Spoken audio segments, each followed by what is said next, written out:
نبی پاک کے نام کو سننے کے بعد اپنے انگوٹھوں کو چوم کر آنکھوں پر لگانا تعظیم اور توقیر کی علامات میں سے ایک علامت ہے۔ اس بارے میں بعض لوگ اختلاف رکھتے ہیں، دیوبندی اہل حدیث ایک طرف اور اہل سنت و جماعت ایک طرف۔ جو لوگ عدم جواز اور بدعت کے قائل ہیں، جبکہ سنی حضرات اس کے استحباب کے قائل ہیں۔ یہ مسئلہ فی زمانہ ایسا امتیازی مسئلہ بن گیا ہے کہ عوام نہ چومنے والوں کو وہابی اور چومنے والوں کو سنی کہتے ہیں اور سمجھتے ہیں۔ اس لیے اس مسئلے پر گفتگو ہو جائے تاکہ تھوڑی سی وضاحت مل جائے اور ہمارے علم میں ہو کہ ہمیں کیا کرنا ہے۔ یہ شرح موطا امام مالک ہے، جلد نمبر 100 ہے۔ میں اس سے تھوڑی سی بات کرنا چاہ رہا ہوں کہ جب نامی اسم گرامی حضرت سیدنا محمد مصطفیٰ صلی اللہ علیہ وآلہ وسلم آئے، دونوں شہادت کی انگلیوں کا اندرونی حصہ اذان میں لفظ محمد صلی اللہ علیہ وآلہ وسلم پر چوم کر آنکھوں پر لگانا اور ساتھ ساتھ یہ پڑھنا اشہد ان محمدا عبدہ ورسولہ رضیت باللہ ربا وبالاسلام دینا وبمحمد علیہ السلام نبینا۔ دہلوی نے فردوس میں ابو بکر صدیق رضی اللہ تعالی عنہ کی حدیث ذکر کرتے ہوئے لکھا ہے کہ حضور صلی اللہ علیہ وآلہ وسلم نے جب ابو بکر صدیق کو رضی اللہ تعالی عنہ کو ایسے کرتے دیکھا تو فرمایا، جس نے ایسے کیا، یعنی کہ جس طرح ابو بکر صدیق رضی اللہ تعالی عنہ نے کیا، اس کے لیے میری شفاعت حلال ہو گئی۔ امام سخاوی کہتے ہیں کہ یہ حدیث صحیح نہیں ہے۔ شیخ احمد نے اپنی کتاب موجبات رحمت میں ایک روایت لکھی جس میں بعض راوی مجہول ہیں اور انقطاع بھی ہیں، وہ یہ کہ حضرت خضر علیہ السلام نے ایسے کیا، اور تمام اس مسئلہ میں روایات ان میں سے کسی کا مرفوع ہونا صحیح نہیں۔ مصنف کہتے ہیں کہ میں کہتا ہوں کہ جب ایک روایت کی رفع حضرت ابو بکر صدیق تک صحیح ہے تو عمل کے لیے اس قدر کافی ہے، کیونکہ حضور صلی اللہ علیہ وآلہ وسلم نے فرمایا، تم پر میری اور میرے خلفائے راشدین کی سنت پر عمل کرنا لازم ہے۔ آگے ذرا سنیے گا۔ کنز العباد سے علامہ کہستانی رحمت اللہ تعالی علیہ نے ذکر کیا ہے کہ اذان میں پہلی مرتبہ پہلی شہادت کی سنتے وقت صلی اللہ علیہ کا یا رسول اللہ کہنا مستحب ہے، اور دوسری شہادت کے وقت قرۃ عینی بک یا رسول اللہ صلی اللہ علیہ وآلہ وسلم کہنا، اور بعد میں اپنے دونوں انگوٹھے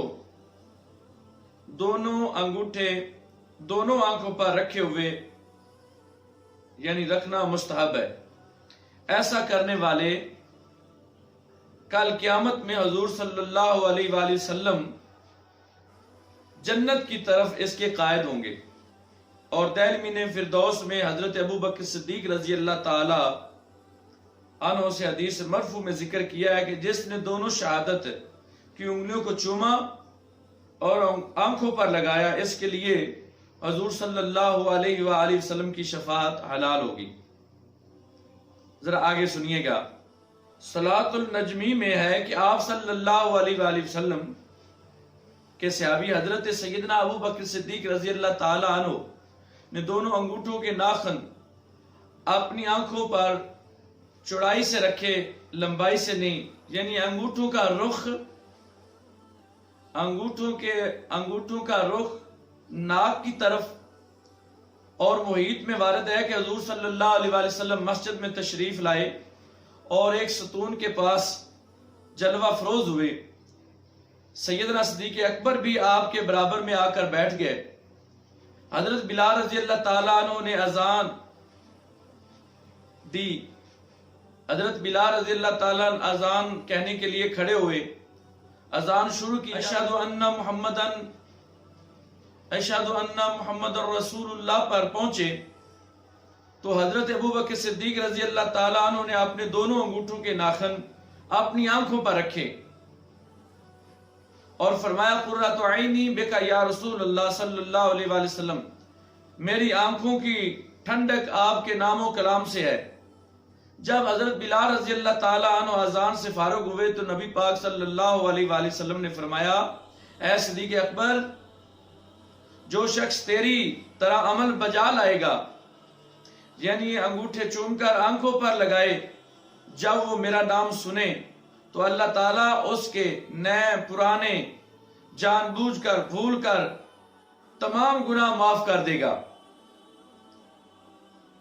حضرت شیخ امام ابو طالب محمد بن علی المکی اللہ تعالیٰ ان پر رحمت اور ان کے درجات بلند فرمائے، انہوں نے اپنی کتاب قوت القلوب میں لکھا ہے. کتاب کا نام سنیے، قوت القلوب میں لکھا ہے. ابن عیینہ سے روایت ہے کہ حضور سرور کائنات صلی اللہ علیہ وآلہ وسلم عشرہ محرم میں مسجد نبی میں تشریف لائے. نماز جمعہ استوانا کے پاس ادا فرمائی تو ابو بکر صدیق رضی اللہ تعالی عنہ جب آپ کا اسم گرامی اذان میں سنا تو اپنے دونوں انگوٹھوں کی پشت اپنی آنکھوں پر ملی اور کہا،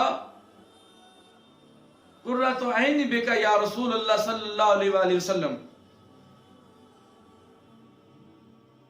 تو حضرت بلال رضی اللہ تعالی عنہ جب اذان سے فارغ ہوئے تو نبی پاک صلی اللہ علیہ وآلہ وسلم نے فرمایا، ابو بکر، جو کلمات کہے گا، جو یہ کلمات کہے گا اور میری ملاقات کے شوق رکھتا ہوگا تو میرے ملاقات کی شوق میں تو اللہ تعالیٰ اس کے تمام نئے پرانے جان بوجھ کر بھول کر اعلانیہ چوری چھپے سب معاف کر دے گا اور میں اس کی شفاعت کروں گا. یہ بات میں خود نہیں کہہ رہا، یہ موطا امام مالک میرے سامنے ہے، یہ آپ دیکھ سکتے ہیں، اس میں لکھا ہوا ہے صفحہ نمبر 375. مزمرات میں بھی یہ حدیث مذکور ہے، اسی طرح منقول ہے، اور قصص الانبیاء میں بھی یوں مذکور ہے کہ حضرت آدم علیہ السلام کو جب حضور صلی اللہ علیہ وآلہ وسلم کے دیدار و ملاقات کا اشتیاق ہوا، آپ جنت میں تھے، اللہ تعالیٰ نے ان کی طرف وحی بھیجی کہ جناب محمد مصطفیٰ صلی اللہ علیہ وآلہ وسلم تیری پشت سے ہوں گے. تو ان کو ملاقات کا شوق ہوا تو اللہ تعالیٰ نے ان کی طرف وحی بھیجی اور نور محمدی صلی اللہ علیہ وآلہ وسلم حضرت آدم علیہ السلام کی دائیں ہاتھ کی انگلی میں رکھ دیا اور وہ نور تسبیح پڑھتا تھا، اس لیے اس انگلی کو مصبہ کہا جاتا ہے کہ جس انگلی میں آدم علیہ السلام کی جس انگلی میں نور مصطفیٰ آیا اور وہ نور تسبیح پڑھ رہا تھا اور اس لیے اس انگلی کا نام مصبہ رکھا گیا. روضۃ الفائق میں لکھا ہے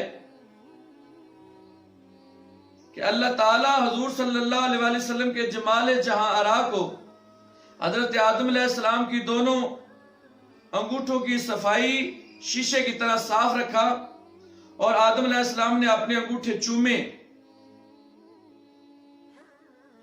اور انہیں اپنی آنکھوں پر رکھا.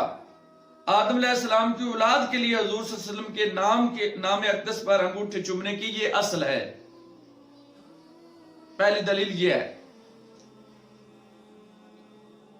آدم علیہ السلام نے نبی پاک صلی اللہ علیہ وآلہ وسلم کے نور کو چوم کر اپنی آنکھوں پر لگایا اور آدم کی اولاد کے لیے یہ ہے اصل دلیل. جب حضرت جبرائیل علیہ السلام نے انگوٹھے چومنے کی خبر سرکار دو عالم صلی اللہ علیہ وآلہ وسلم کو دی تو حضور صلی اللہ علیہ وآلہ وسلم نے فرمایا جس نے اذان میں میرے نام کو سنا اور اپنے انگوٹھے کے ناخنوں کو بوسہ دیا اور آنکھوں پر ملا وہ کبھی نابینا نہ ہوگا۔ امام سخاوی نے مقاصد الحسنہ میں کہا ہے کہ یہ حدیث صحیح مرفوع نہیں ہے، لیکن اس کے جواب میں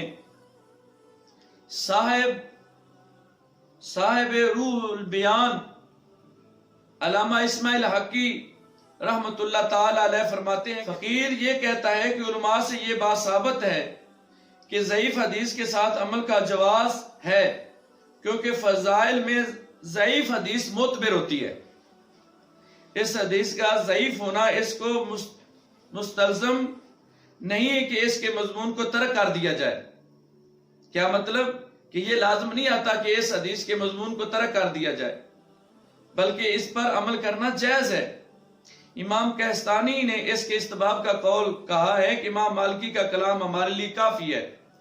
ان کی تصلیف قوت القلوب میں ہے کہ شیخ سہروردی باوجود اس کے بہت بڑے عارف، حافظ، عالم ہونے کے انہوں نے قوت القلوب کی تمام باتوں کو قبول کیا ہے۔ ایک واقعہ نقل کرتے ہیں کہ بنی اسرائیل میں ایک شخص نے 100 سال اللہ تعالیٰ کی نافرمانی کی۔ جب وہ مر گیا، فوت ہو گیا، تو اس کی لاش کو اٹھا کر کوڑے کے ڈھیر پر پھینک دیا۔ اللہ تعالیٰ نے حضرت موسیٰ علیہ السلام کی طرف وحی بھیجی کہ اسے وہاں سے نکالیں اور اس کی نماز جنازہ پڑھے۔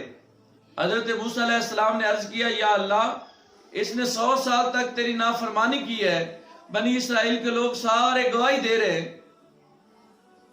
تو اللہ تعالیٰ نے وحی بھیجی، اے میرے پیارے موسیٰ، اگرچہ اس نے نافرمانی کی ہے لیکن یہ توریت کھول کر پڑھتا تھا، اور اس میں جب نبی پاک صلی اللہ علیہ وآلہ وسلم کا، میرے محبوب کا نام آیا تو اس نے پڑھا اور پڑھ کر اس کو چوم کر اپنی آنکھوں پر لگایا اس نام کو۔ اس نے میرے محبوب محمد عربی صلی اللہ علیہ وآلہ وسلم کے نام کی تعظیم کی ہے، اور مجھے اس کی یہ ادا پسند آئی ہے، اور میں نے اس کی نافرمانی کو معاف کر دیا، اور اپنے محبوب صلی اللہ علیہ وآلہ وسلم کے نام کی تعظیم کی وجہ سے میں نے اس کو بخش دیا، اور میں نے اس کو جنتی بنا دیا۔ اس نے لفظ محمد کی تعظیم کی۔ جب اس کی نظر لفظ محمد پر پڑی تو اس نے اس کو چوما، اس کی تعظیم کی، اور اس نے اپنی آنکھوں پر لگایا۔ مجھے اس کی یہ ادا اتنی پسند آئی کہ میں نے اس کو معاف کر دیا اور 70 حوروں سے اس کی شادی کر دی۔ تو میرے سامعین، میرے ناظرین، یہ واقعہ کہاں لکھا ہے؟ تفسیر البیان میں لکھا ہے، جلد نمبر 7 صفحہ نمبر 175 ہے۔ علامہ اسماعیل حقی رحمت اللہ تعالی علیہ نے اس کو بیان کیا ہے۔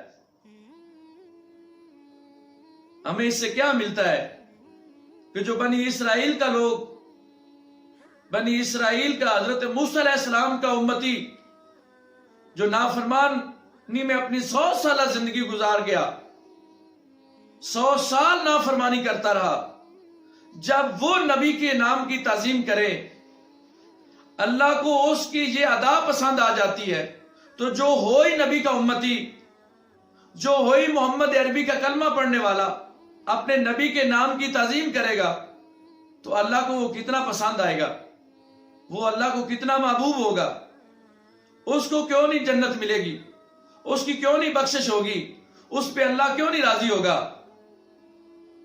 نبی پاک صلی اللہ علیہ وآلہ وسلم نے فرمایا، جس نے اذان میں میرا نام سنا اور اپنے دونوں انگوٹھے اپنی آنکھوں پر رکھے، میں قیامت کی صفوں میں اس کا متلاشی ہوں گا اور جنت کی طرف اسے لے جانے والا ہوں گا۔ کیا مطلب؟ کہ جو اذان سنے، اذان میں میرا نام نامی اسم گرامی سن کر اس کو چومے، اس کی تعظیم کرے، اس کا ادب کرے. قیامت کی جتنی صفیں ہوں گی اس صفوں میں اس کو میں ڈھونڈ لوں گا اور ڈھونڈ کر اس کو جنت میں داخل کر دوں گا.